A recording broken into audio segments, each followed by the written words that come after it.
Salut tout le monde, j'espère que vous allez bien. Alors si vous vous demandez déjà d'entrée de jeu pourquoi la casquette, c'est tout simplement parce que j'ai une coupe de merde, voilà, on est sur de la coupe de qualité, bref. Aujourd'hui on se retrouve pour un nouveau concept, une critique de BD. Et oui, tu t'es fait avoir, ça n'a rien d'original. Oui, parce que j'ai juste envie de vous parler de ce qui me plaît au travers de critiques simples. Et on commence donc cette série de critiques avec du franco-belge, puisque je dois enrichir ma culture étant donné que je veux devenir auteur de bande dessinée et que je vais démarrer des études là-dedans.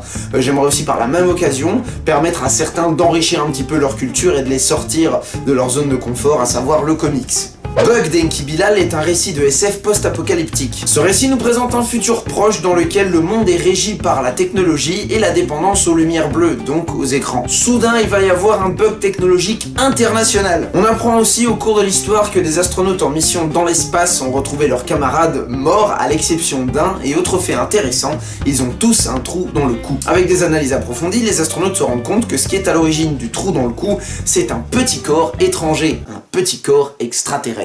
Et cette chose rend l'astronaute Hob, oui parce qu'il s'appelle Hob, en quelque sorte omniscient, puisqu'il est le seul à avoir accès au réseau et il a accès à des codes et à des choses auxquelles il ne devrait pas avoir accès. Et très vite, les gens se demandent s'il ne serait pas à l'origine du bug. Alors le scénario, c'est vraiment le point fort. Le suspense est maîtrisé. Bilal le fait monter en crescendo de façon à ce qu'on se pose de plus en plus de questions. Qu'est-ce qui est à l'origine du bug? Comment ça se fait qu'un corps étranger s'est retrouvé à l'intérieur de l'astronaute Hob?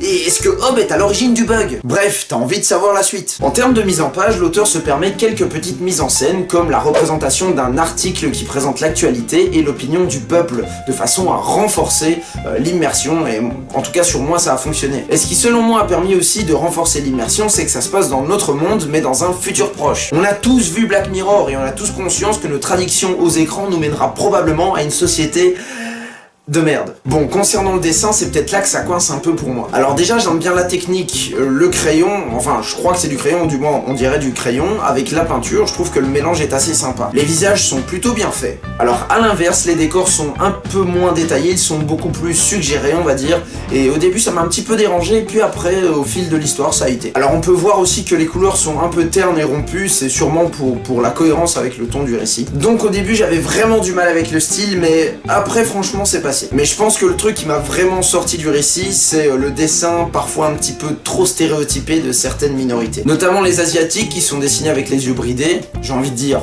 normal, mais plus les grandes dents qui dépassent de la bouche, on est sur du bon stéréotype des familles. Bonjour. Je crois que la séquence précédente, j'assume pas.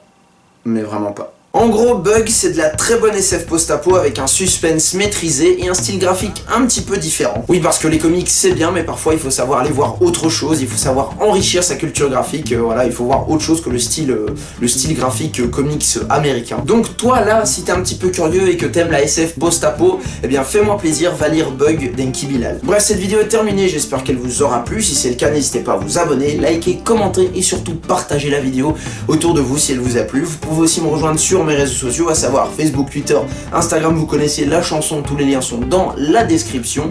Prenez soin de vous, prenez soin de la bande dessinée, tout type confondu. On se retrouve très bientôt pour de nouvelles vidéos. Ciao!